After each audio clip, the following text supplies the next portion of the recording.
My mother died and left me a pendant. Inside are two names. Mine. And that of a brother I never knew about. And he lived next door. Our children went to school together. I was 33 when my mom died, and on her final night in that cold hospital room, she gripped my hand so tightly I thought her bones might snap. Then she leaned in, tears in her eyes, and whispered something that cracked the floor beneath my life. "You have a brother," she said.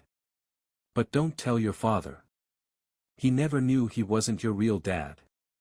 I blinked at her, thinking the morphine had scrambled her mind, but she pressed an old pendant into my palm, gold, oval-shaped, something I'd never seen her wear. My name, and another one, were etched inside in tiny script. The heart monitor kept its slow, steady rhythm like a ticking clock I couldn't stop. "Mom, what are you talking about?" I asked, but her eyes were already slipping shut. She exhaled like she was letting go of a secret she'd carried too long. And just like that, she was gone. I stood there for what felt like hours. The smell of antiseptic and latex gloves hung heavy in the air. My fingers were still wrapped around that pendant, my palm sweating around the metal like it might disappear if I let go. I didn't cry. Not yet. I just kept staring at the door, waiting for someone to walk in and tell me none of this was real. But no one came. That night, I sat in my car in the hospital parking garage, rain pounding the windshield, trying to breathe. I stared at that name inside the pendant. A name I'd never heard before. A name that didn't belong to my family. Cliffhanger, I didn't know it yet, but that name would lead me to someone who shared my blood, and a truth that would make me question everything I ever believed about my parents. 3 days after the funeral, I was still sleeping on the couch in my childhood home. I couldn't bring myself to go upstairs to her room. Her smell was still everywhere, lavender lotion, the faint scent of white gardenias from the candle she always lit while doing her crosswords. The house felt too quiet, like it was holding its breath with me. Dad moved like a ghost. He kept making tea and forgetting about it. I'd find cold cups on every surface. He didn't talk much, just sat in his chair with his hands clasped like he was praying but never quite starting. I kept the pendant in my hoodie pocket. I couldn't stop touching it. Running my thumb over the names. Mine, and Eli. Who the hell was Eli? And what did she mean by, "Don't tell your father"? The thing is, I didn't want to believe it. Not really. My parents were the definition of normal. Stable. Boring, even. My dad coached my soccer games. My mom brought orange slices and yelled too loud from the bleachers. They argued about movie nights and leftovers, but they never screamed, never left. There were no mysterious disappearances, no whispered fights behind closed doors. At least, none that I saw. But that pendant burned in my hand like a lie begging to be dug up. On the 4th day, I finally climbed the stairs. Her bedroom door creaked the same way it always had. Her slippers were still tucked under the bed. I dropped to my knees and pulled out the old jewelry box she kept on her dresser, the one she used to joke about hiding diamonds in, but was mostly full of mismatched earrings and broken watches. At the very bottom, under the velvet tray, was a yellowed envelope. No stamp. Just folded once, with her careful handwriting on the front. "If anything happens to me." My throat went dry. I opened it with shaking fingers. Inside was a letter. 1 page. Neat cursive. The ink smudged in places like she'd cried while writing it. "His name is Eli. He was born before you. I was young. I was scared. His father, he was cruel, and he took Eli away from me before I could stop him. No one believed me. I never even got to hold him. I told your father I'd gone to recover from the flu. But I was in the hospital, giving birth to a boy I never saw again." I read that line 5 times before I could keep going. I thought I'd heal. I tried. I built a life. I loved your father and I loved you. But I never stopped thinking about Eli. Wondering if he was okay. Wondering if he hated me for not finding him. If you ever find him, please tell him I never stopped loving him. Please tell him I tried. I folded the letter slowly, like folding time. And then I broke. I sobbed on the floor of my mother's room, surrounded by her ghost and the weight of a brother I never knew I had. I felt like a stranger in my own life. Like the wallpaper was peeling back to reveal a different house entirely. That night, I couldn't sleep. My mind kept playing what-ifs. What if he'd grown up 10 minutes away? What if we'd passed each other in the grocery store? What if I'd spent my whole life missing someone who might have been sitting behind me at the movies? I didn't know where to start, but I had her letter, and the hospital name. So I started there. I drove to the archives office the next morning. It was in a gray building behind the local clinic, the kind of place with buzzing lights and coffee that tastes like cardboard. The receptionist was kind, older, with tired eyes. I showed her the date, my mom's name, told her I was looking for hospital records from over 30 years ago. She squinted at me, then asked, "Are you the legal next of kin?" Yes, I lied, or maybe not. I didn't know what I was anymore. 2 hours later, I was flipping through microfilm. My fingers were freezing, the old machine rattling as I scrolled through a sea of names and numbers. And then I saw it. Elizabeth Warren. My mother. February 3, 1990. Post-labor complications. Next to her name was a male infant. No father listed. Baby, Elijah. My knees went weak. I clutched the side of the desk like the floor was tilting. She hadn't lied. The hospital visit she told everyone was a severe flu had been childbirth. She was 17. And she never told anyone, not even the man I called my father. Elijah was real. And somewhere out there, walking around in the same world as me, was my brother. I looked up from the screen, heart pounding in my ears. And that's when it hit me, Mom didn't just take this secret to her grave. She buried it for a reason. Cliffhanger, but I had already started digging. And what I found next would make me question if I ever really knew either of my parents at all. The birth record was all I needed to know it was real. Elijah. Born the day Mom said she had the worst flu of her life. The same hospital. No father listed. But what I didn't expect to find, what clawed at me days later when I couldn't sleep, was that Elijah had been adopted. The file was incomplete. Redacted in places. But the last page had a hand-scrawled note in the margin. Infant transferred to St. Martha's Home for Children. 1990. That wasn't just any foster home. It had closed down years ago. The kind of place whispered about in forums and exposés, long hallways, overworked staff, too many kids and not enough kindness. So Mom hadn't just lost her baby. He'd been taken. I didn't tell Dad. Every time I looked at him, I saw a man who looked smaller, somehow. Fragile. He had no idea what I'd found, and I couldn't bring myself to say anything. Not yet. I needed to know first. Know who Elijah was. Where he was. If he was even still alive. I started with what I had, the hospital name, the adoption year, and the town. I dug through public records, birth registries, court archives. It took days. My wife thought I was losing it, skipping meals, hunched over my laptop at 3 a.m., muttering to myself. But I couldn't stop.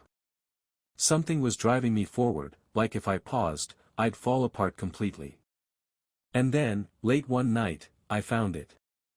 Adoption finalized, Elijah Morris. New parents, Nancy and Greg Morris. The address hit me like a slap. 26 miles away. The next town over. I'd driven past it 1,000 times. I probably filled up at the same gas stations, stood in line behind him at Target. We could have passed each other at a red light and never known. It felt impossible. Like some cosmic joke. And the deeper I looked, the weirder it got. Elijah, or Eli, as he went by now, was married. One kid. Lived in a neighborhood with the same cookie-cutter houses as mine. And his son. Went to the same middle school as mine. Same grade. I stared at the screen, heart beating like a war drum. I pulled up the school's newsletter from a month ago. Class trip photos. There, on the third row. My son. His son. Standing next to each other. Smiling. I dropped my head into my hands and sat like that for 10 minutes. What the hell was I supposed to do with this? I waited another week before messaging him. It took me 2 days just to write the message. I rewrote it 17 times, deleted it, typed it again. Finally I sent it. Hi Eli. I know this is completely out of the blue. My name is Daniel Warren. I think I might be your brother. I know this sounds crazy, but I have some information about your birth that I'd really like to share with you. If you're open to hearing it. I promise I'm not trying to mess with you. And then I waited. Nothing for a day. Then 2. On day 3, I got a reply. This a joke? I don't have a brother. My fingers hovered over the keyboard. I sent him a photo. One I had of my mom in her 20s, smiling on a park bench, the pendant around her neck. It wasn't just the resemblance, it was her. The same eyes. The same dimples. His next message came within minutes. That's her. She's the woman in my baby photo. My mom always said they kicked her out of the hospital. She said she didn't want me anyway. I sat there, stunned. My mom never stopped loving him. But someone told him she gave him up. That she didn't want him. They turned her into the villain of his story. I asked him if he'd take a DNA test. He agreed. We met in a parking lot behind a CVS to swap kits, like we were exchanging drugs or state secrets. He looked nothing like me, and exactly like me. His jawline was sharper. Same eyes. Same nervous twitch in the left eyebrow. He looked like someone I'd recognize in a dream. The test took 3 days. When I saw the results in my inbox, I swear my stomach hit the floor. 99.6% full siblings. I sat in my kitchen holding the printed paper like it might explode. It was real. He was real. I had a brother. But something was wrong. Eli didn't sound happy. He kept messaging in short bursts. No punctuation. No emojis. Just facts. Cold and clipped. Then he asked the question I'd been dreading. Did your dad know? I froze. Because I didn't know the answer. Or at least, I thought I didn't. Until I found the letter. I was going through some old boxes in the attic. My childhood things. School projects, birthday cards, dumb drawings of dinosaurs. But tucked between 2 photo albums was an envelope with my name on it. No stamp. Faded edges. 10 years old, maybe more. I opened it. And my world cracked wide open. Daniel. If you're reading this, it means I'm probably gone, or you went looking when I asked you not to. Either way, I need to tell you something. It was from Dad. Cliffhanger, he knew. He knew everything. And what he wrote next made me wish I'd never opened that attic box at all. The attic was hot and dust-choked, the kind of air that clings to your skin like regret. I sat on the wooden floor, the old envelope trembling in my hands. My name was written in faded black ink. No, son, no, to my boy. Just Daniel. Inside was a letter. 4 pages. Folded neatly, deliberately.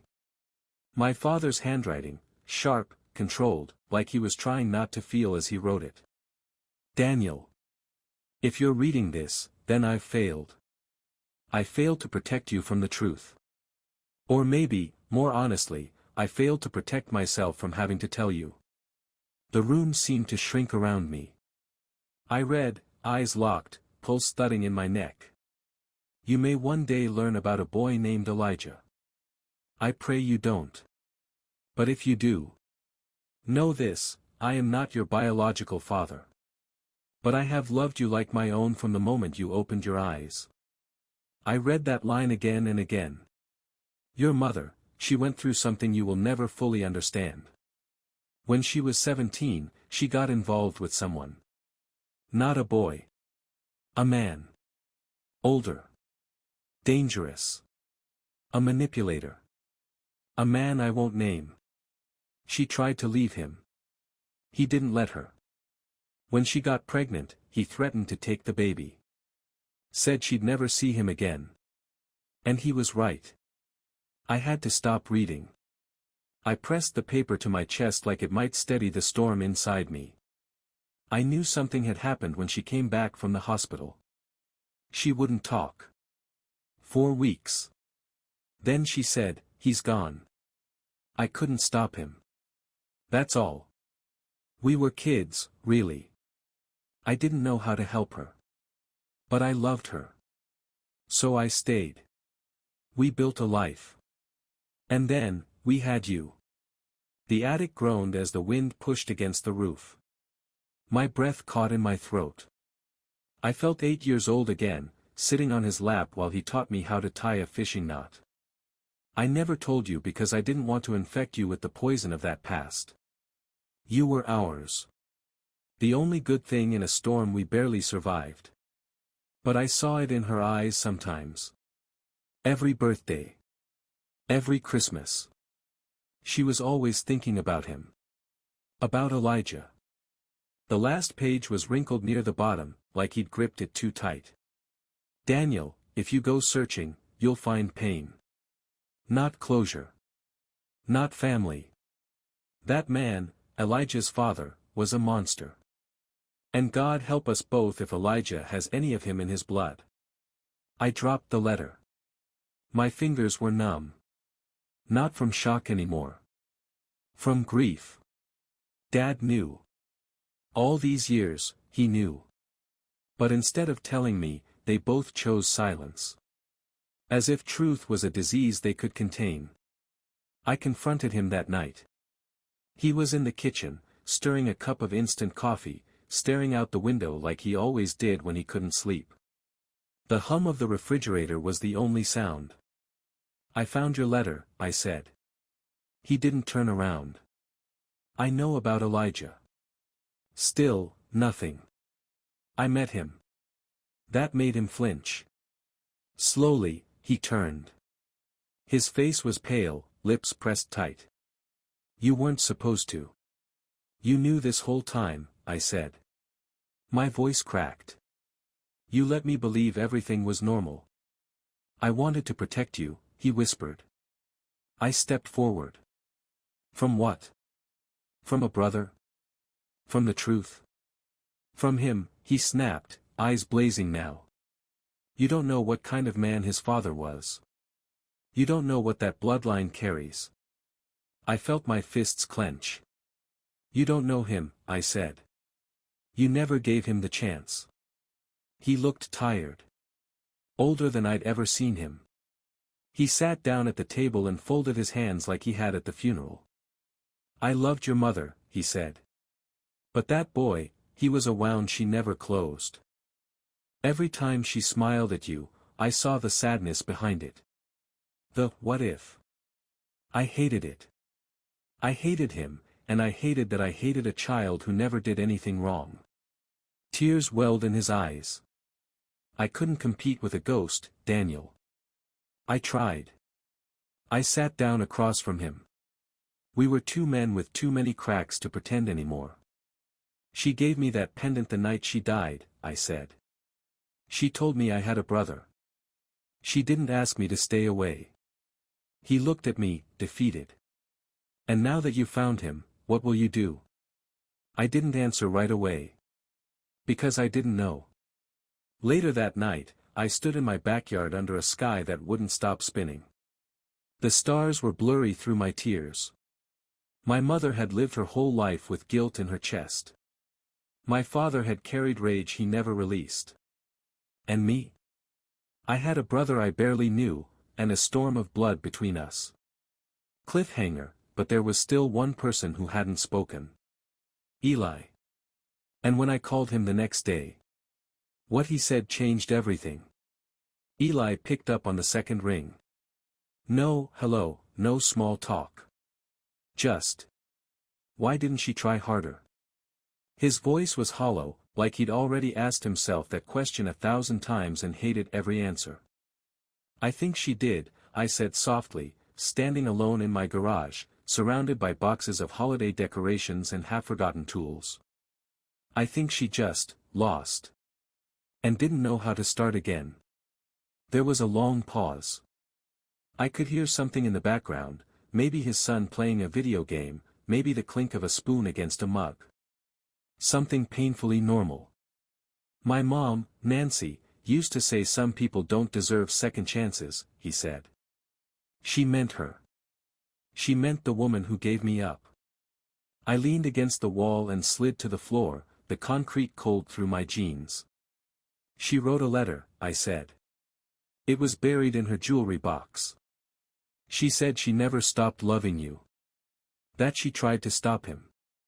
She could have found me, he said quietly. I lived 30 minutes away. I know, I whispered. I know. Silence stretched between us like a chasm. I took that DNA test hoping you were wrong, Eli said finally. That you were just some weirdo making stuff up. But the second I saw your face, man. He laughed once. Sharp. Broken. It was like looking into a cracked mirror. I wanted to say something, anything, that would make it better. But nothing felt right. So I just said, I'm sorry. And he said, me too. The next few weeks passed in a haze. We didn't talk much after that. A few texts here and there, checking in, making sure we were both still breathing. But it was distant. Careful. Like we were afraid of shattering what little we had left. I stopped bringing it up with my dad. He went back to making tea he didn't drink, and I went back to pretending we were okay. But something had changed. I could feel it in every room. A kind of emptiness that didn't come from loss, but from discovery. I had found the truth. And now I didn't know what to do with it. I thought having a brother would fill something in me. But instead, it just exposed the hole that had always been there. A mother who carried too much pain. A father who kept too many secrets. A brother who didn't want to be found. One night, I picked up my son from school. He ran out of the building with his backpack bouncing, face lit up. Guess what? He said. My friend Owen's dad is taking us to the Science Museum next week. I froze. Owen. Eli's son. His dad. The two boys. Friends. Laughing. Planning field trips together, completely unaware that the people driving them to soccer practice were brothers split by decades of silence. I nodded. Smiled. That's great, bud. But something in me cracked. Because my son already had the connection I was too afraid to build. Cliffhanger. I had a choice. To let the silence grow. Or try, one last time, to bridge the blood between us. I didn't mean to drive to Eli's house. I swear I didn't. One minute I was taking a long route home after dropping off my son, the next I was parked across the street from a beige two-story with a worn basketball hoop and a wind chime that hadn't stopped singing since I pulled up. I just sat there, hands gripping the steering wheel so tight my knuckles were white. This was the house. His house. My brother's. And I was on the outside. Still. We shared blood, shared pain, shared a mother who begged for forgiveness in a hidden letter, but it was like there was an invisible wall between us.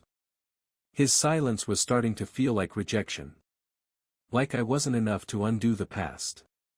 Then the front door opened. Eli stepped out in a hoodie and gym shorts, trash bag in one hand, earbuds in. He didn't see me. I don't know what came over me, but I got out of the car. Crossed the street. Called his name. He turned, saw me, and froze. Daniel? His voice was cautious. What are you doing here? I didn't have a plan. Just, fire in my chest. You've been avoiding me. He glanced back at the house. I've been busy. That's bullshit. His jaw tensed.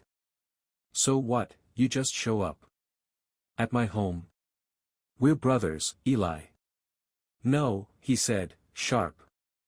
We're strangers who share DNA. That's not the same. His words hit harder than I expected. She wanted you to know. Mom, our mom, she wanted us to find each other. She's not my mom, he snapped. My mom is the one who raised me. The one who stayed. The wind picked up, blowing dead leaves between us. She didn't have a choice, I said, voice breaking. He took you. And she didn't come for me, he shot back. Not once. I spent my whole childhood waiting for someone to knock on the door and say it was all a mistake. His eyes were red now. But she never came. And then you show up out of nowhere like some ghost with answers and photos and promises, and I don't know what the hell I'm supposed to do with that. I didn't know what to say. Because I'd felt abandoned, too, but I'd had her. He hadn't. I didn't ask for this either, I said. But we're here. And we're the only ones left who know. He looked down. Shook his head. Then, quietly, it hurts too much. We stood there, two grown men who looked like reflections, hearts ripped open on a quiet street at dusk. Then let it hurt, I said. Let it hurt with me. Not alone. Later, we sat on his back porch. No big breakthrough. No Hollywood hug. But he brought me a beer. We talked about our kids. Our jobs. The awful hospital food Mom used to try and doctor up with lemon packets and salt. It wasn't a reunion. It was a beginning. And maybe that was enough. Cliffhanger. The past didn't go away. But for the first time. We weren't carrying it alone. It didn't happen overnight. There was no dramatic Thanksgiving dinner, no teary speech under string lights in the backyard. Just, slow steps. Small messages.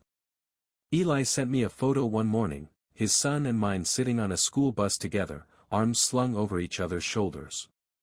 They're best friends, he wrote. I stared at it for a long time before replying. Maybe they know something we forgot. We didn't talk about our mom much. When we did, it was cautious. Like picking up something delicate, sharp on all sides. But I gave him the letter. The original, not a copy. He didn't say anything after reading it. Just sat there on a bench outside the cafe we met at, his hands shaking slightly. Then he folded the paper slowly, slipped it into his jacket pocket, and said, I believe her. That was the first time I saw him cry. Dad passed quietly 6 months later. He never fully recovered after Mom. Grief wore him thin. At the funeral, I stood beside his casket and realized how little of him I had left, his quiet strength, his silent sacrifices. He wasn't my biological father, but he'd given me everything. I left the letter he wrote me inside the casket. Tucked into his suit pocket, next to a small photograph of me at age 5, sitting on his shoulders. Some truths were meant to die with him. Others were still unfolding. One Saturday in spring, I invited Eli over. Our sons were in the backyard, chasing each other with foam swords, yelling about dragons. My wife made iced tea. Eli brought chips, a 6-pack, and something I didn't expect, an old black and white photo. It was our mother, holding a baby. The corner was torn, but you could see it. Her arms wrapped tight. Her face, so young, so scared. She did hold me, he said, his voice barely above a whisper. She never told anyone, I said. She didn't have to, he replied. She remembered. We didn't speak for a while after that. Just sat in the fading sunlight, listening to our son's laugh like nothing had ever been broken. Some days, I still ask myself if I did the right thing. If opening that pendant was worth the chain reaction it set off. But then I see Eli at my son's baseball game, yelling louder than I do from the stands. I see him teaching my kid how to fix a flat tire, trading dad jokes, sending dumb memes at midnight. And I think, maybe it was never about fixing anything. Maybe it was just about finding something again. Something real. I was 33 when my mom died. I was 34 when I found my brother. And now? Now I know the truth doesn't always set you free. But it does open the door. And this time, we walked through it together.